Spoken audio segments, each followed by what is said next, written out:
घर में हो गया, अगर सही घर में होता तो मैं भी कुछ न कुछ कर जाता। ये गलत फहमियां हैं आपकी। परमात्मा आपको जहां फेंक दे वो वही से डिसाइड करना है आपको कि मैं इंसान हूं और मैं कुछ करके जाऊंगा, मैं तेरा आशीर्वाद लेके आया हूं। वो हर इंसान के लिए अलग अलग परिस्थितियां बनाता है, मौका देता है कुछ करने का। कुछ गलत करते हैं, कुछ ठीक करते हैं, वो आपको मौका दे देता है। वो चॉइस आपकी है, गलत और सही कौन सा करेंगे आप। कई लोगों का ये होता है कि मेरे को अच्छी एजुकेशन नहीं मिली, अगर मैं भी कॉन्वेंट स्कूल में पढ़ता, मैं भी डिग्री करता, मेरे को भी कोई गाइड करने वाला होता तो मैं कामयाब हो जाता। मैं बिल्कुल सरकारी स्कूल में पढ़ा हूं। 8वीं तक का स्कूल हमारे गांव में होता था, उससे 2 किलोमीटर दूर जाके मैंने 10वीं पास की है। पैरों में चप्पल होती थी, हाथ में वो तख्ती लकड़ी की, और यहाँ तक का वो एक पजामा होता था कि निक्कर के कच्चा मालूम नहीं, पटे का होता था, पटा होता था ना पुराने जमाने में, वो पटे का यहाँ तक का कच्चा डाल के बहन सील देती थी। माँ बाप मेरे थे नहीं, मम्मी बर्थ देने के बाद एक्सपायर कर गई थी। गांव में मेडिकल फैसिलिटी नहीं थी, तो कोई बीमारी आई और वो तो पूरी हो गई। थोड़े समय के बाद पापा भी एक्सपायर हो गए, तो भाई बहनों ने पाल पोस के बड़ा किया है मेरे को। बड़े लोगों को गलत फहमी है, बहुत लोगों को गलत फहमियां हो जाती हैं कि मेरे को भी सपोर्ट मिलती, मेरे भी पापा होते, मेरे भी मम्मी होती तो पता नहीं क्या कर लेता। कुछ नहीं होना जाना था तेरे से। जिस हाल में परमात्मा ने तेरे को रखा वहीं से तुझे कुछ करना है। मैं बातों बातों में आपको वो 27 पॉइंट बता रहा हूं जिससे आप रूबी अचीवर बनेंगे। बनना चाहते हैं? यस। हाँ। पापा कमाते थे, एक जब मैं छोटा छोटा था और हम 6 भाई बहन हैं, तो 6 भाई बहन खाया करते, एक कमाने वाला 6 खाने वाले। घर कैसे चल सकता है? यू कैन गैस, आप अंदाजा लगा लीजिए। वो जीवन मैंने जिया है, वहां से मैं निकल के आया हूं। 10वीं पास करने के बाद हमारे 14 किलोमीटर दूर एक छोटा सिटी पड़ता है सफीदों करके, वहां मैंने एडमिशन लिया +1 में। उसके बाद मैं कॉलेज में गया, फिर मेडिकल में गया, फिर 7 साल मैंने काम किया है गोल्ड का, सोने चांदी का हमारा पुश्तैनी काम होता था। पापा के साथ बैठ बैठ के मैं सीख गया था। होता है ना, खेती करना कोई नहीं सिखाता आपको, खुद में खुद सीख जाते हैं आप। तो पुश्तैनी जो भी काम है वो सीख जाते हैं, तो मैं भी वो सीख गया था। पापा जब पूरे हो गए तो फिर वो काम मैंने किया, 7 साल किया गोल्ड का काम, सोने चांदी का काम। और वहां वो काम मेरे को अच्छा नहीं लगता था, उसमें बेईमाना ज्यादा करना पड़ता था। तू भी वेरीफाई, कोई है हमारे बीच में सोने चांदी का? हाँ, ना चाहते हुए भी बेईमाना हो जाता है, करना नहीं चाहते तब भी हो जाता है। वो मेरा अंदरूनी अंदर का इंसान साथ नहीं देता था मेरा कि तू ये काम कर। तो मैं मेडिकल में चला गया, उसके बाद जॉब में चला गया। जॉब में जाने के बाद डिफॉल्टर घोषित हो गया। Defaulter you know about it? Yes. मैं ड्यूटी पे जाता ही नहीं था। कितने लोग सरकारी जॉब में, मैं ऐसी देर है सरकारी जॉब में, अभी भी जो नहीं, आप तो रिटायर, जो अभी भी सरकारी जॉब में, इन बेचारों के लिए तो तालियां बनती हैं साहब।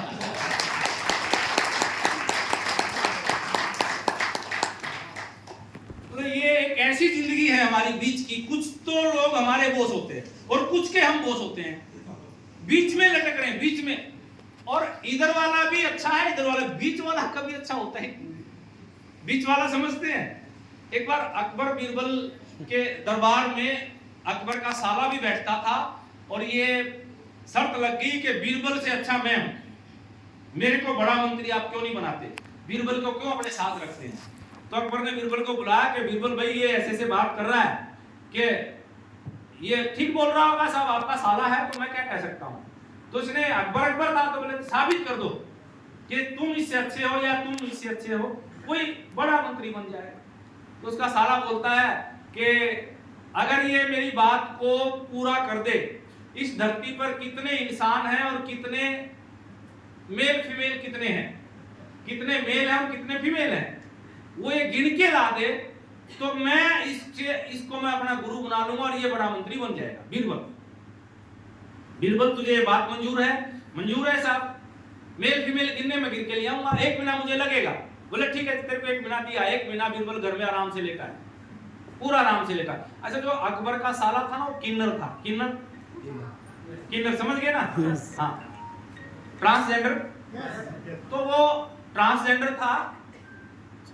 ये शायद कुछ ये हिस्ट्री में छुपा दी जाती है कुछ चीजें, लेकिन कुछ किताबों में उल्लेख मिलता है। 1 महीने बाद लास्ट के दिन अकबर आता है कि गिन लिया अकबर? हाँ जी, मैं पूरे गिन के लिया, पूरी धरती पर कितने महिला है कितने पुरुष है मैं गिन के लिया। तो बताओ संख्या। मैंने सारा गिना साहब, लेकिन जो ये इसके जैसे बीच के लोग है ना वो गिनती में नहीं आए। वो ना नर गिने गए ना मादा गिने गए। तो ये जो बीच वाले लोग हैं ना वो हमेशा काम खराब करते हैं। और बीच वाले कहते कुछ के हम बॉस हैं और कुछ हमारे बॉस हैं, कुछ हमारे डाउन लाइन में हमें परेशान करते हैं, कुछ ऊपर वाले में परेशान करते हैं।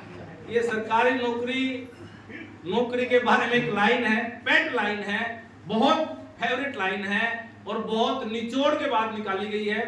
जिंदगी भर तरक्की तुझे करने नहीं दूंगी और भूखा तुझे मरने नहीं दूंगी।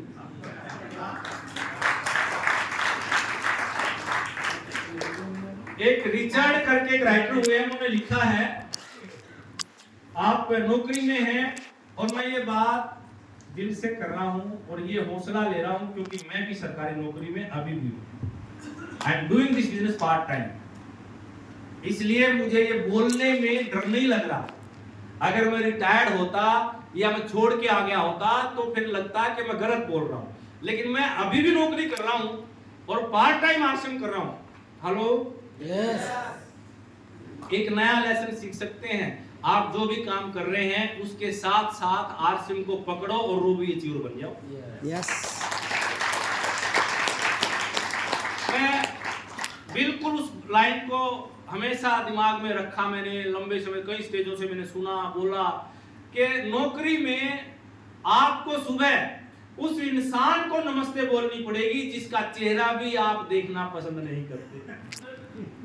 मैं माफी चाहता हूं सर, एक एसएमओ आई थे हमारे उधर, मिसिस शशिकर, पूरा स्टाफ परेशान था, पूरा स्टाफ परेशान, मतलब भयंकर लेडी थी, भयंकर लेडी, टिकने नहीं देती थी, सामने कोई क्या बोल देगी मालूम ही नहीं। शशिकर नाम ले लिया मैंने, मैं लेता नहीं हूं, लेकिन क्योंकि आप स्टाफ पे बैठे और आप बुरा ना मान जाए इसलिए मैंने बोल दिया क्योंकि आप भी एसएमओ रहे। 10 रुपए का देखना, कैसे इंसान का चेहरा देखना भी पसंद नहीं होता।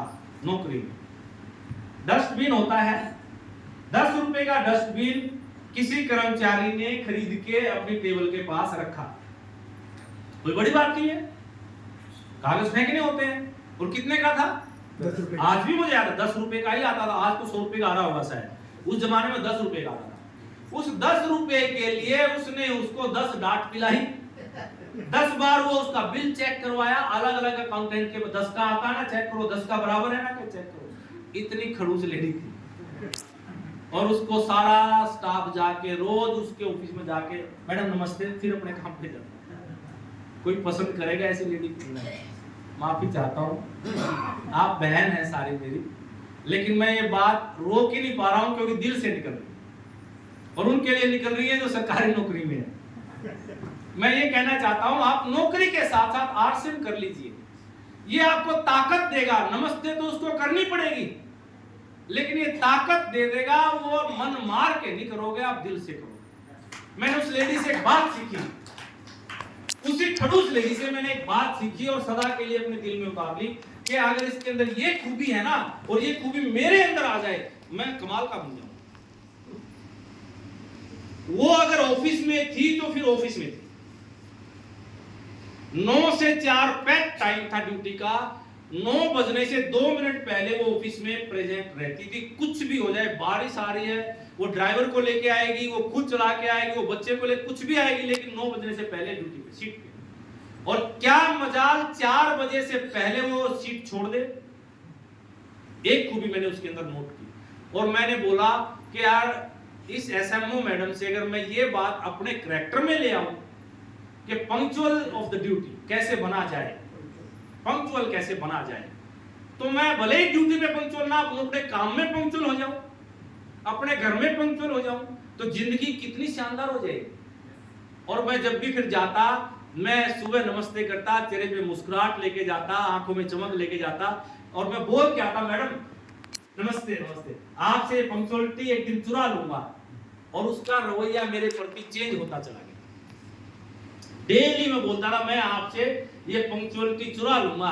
वो कितना भी गुस्सा करती, कितना भी करती, लेकिन मेरे को नहीं किया उसने कभी भी गुस्सा। सबकी क्या बैंड बजा के रखती थी, मेरी कभी तुतनी भी नहीं बजी उससे। वो एक ही बात बोलती थी, सोनी साहब को बुलाओ, ये काम वो कर सकते हैं, कोई और नहीं करेगा। और पता चलता सोनी साहब तो 2 दिन से गायब है। अटेंडेंस भी खाली पड़ी है। पहले मैनुअल तैयार कर लो, बायोमेट्रिक आ गए, पहले मैनुअल होता था रजिस्टर। तो बोले सर 2 दिन से मैडम 2 दिन से खाना भी खाली है, उनका तो पता ही नहीं है, कोई बात नहीं आ जाएंगे। वो उस अटेंडेंस को भी नहीं पूछती थी। इतना बड़ा डिफॉल्टर में हुआ वहां से। पता चला कि जुनून आपको पागल बना देता है। किसी भी बात का अगर जुनून सर पे चढ़ जाए ना, फिर आप किसी की नहीं सुनते। जो बच्चे लव मैरिज करते हैं वो जुनून सर पे चढ़ जाता है, फिर वो माँ बाप की इज्जत, माँ बाप का प्यार सब कुछ भूल के उस जुनून में पागल हो जाते हैं। अगर ये जुनून आपका सही डायरेक्शन पकड़ ले तो कितना बड़ा इतिहास बना जाएगा वो जुनून, आपको मालूमात भी नहीं। भगत सिंह का नाम आज हमें लेके ऐसी छाती चौड़ी नहीं कर लेते। 14 साल का लड़का था, जवान, जुनून सर पे सवार हो गया। जुनून फांसी पे चढ़ गया, लेकिन वो जुनून था। उठो उठो, ये देखो, जुनून ही है जो आपको बहुत बड़ा बागी बना देगा। अगर वो सही दिशा का मिल जाए जुनून, तो पता नहीं कितना बड़ा आपका नाम बनवा देगा।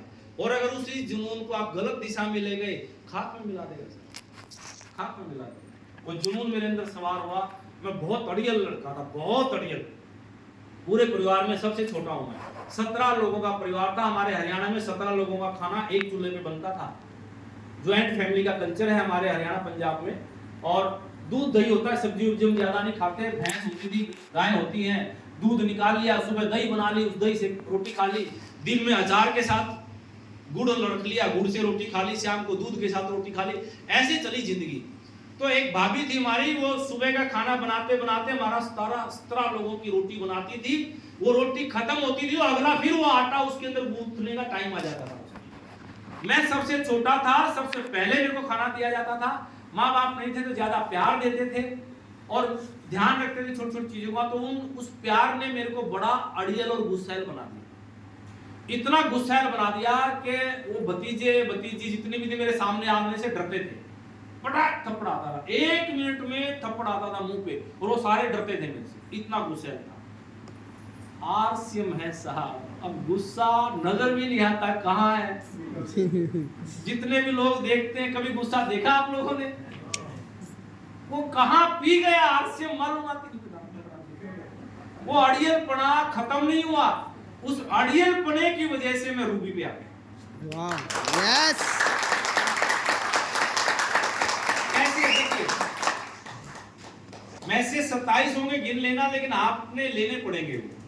अब एक एक लाइन बताऊंगा तो वक्त ज्यादा लगा, इसलिए स्टोरी बना के बता रहा हूं ताकि जल्दी आपको समझ में आ जाए मैसेज क्या है, अड़ियलपना क्या।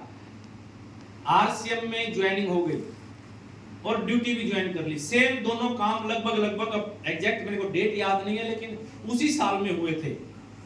अब ये मेरा करैक्टर था शुरू से ही, किसी भी काम को मैं हाथ नहीं लगाऊंगा, और लगा लिया तो परमात्मा आ जाए वो काम नहीं छोड़ूंगा। ये करैक्टर था।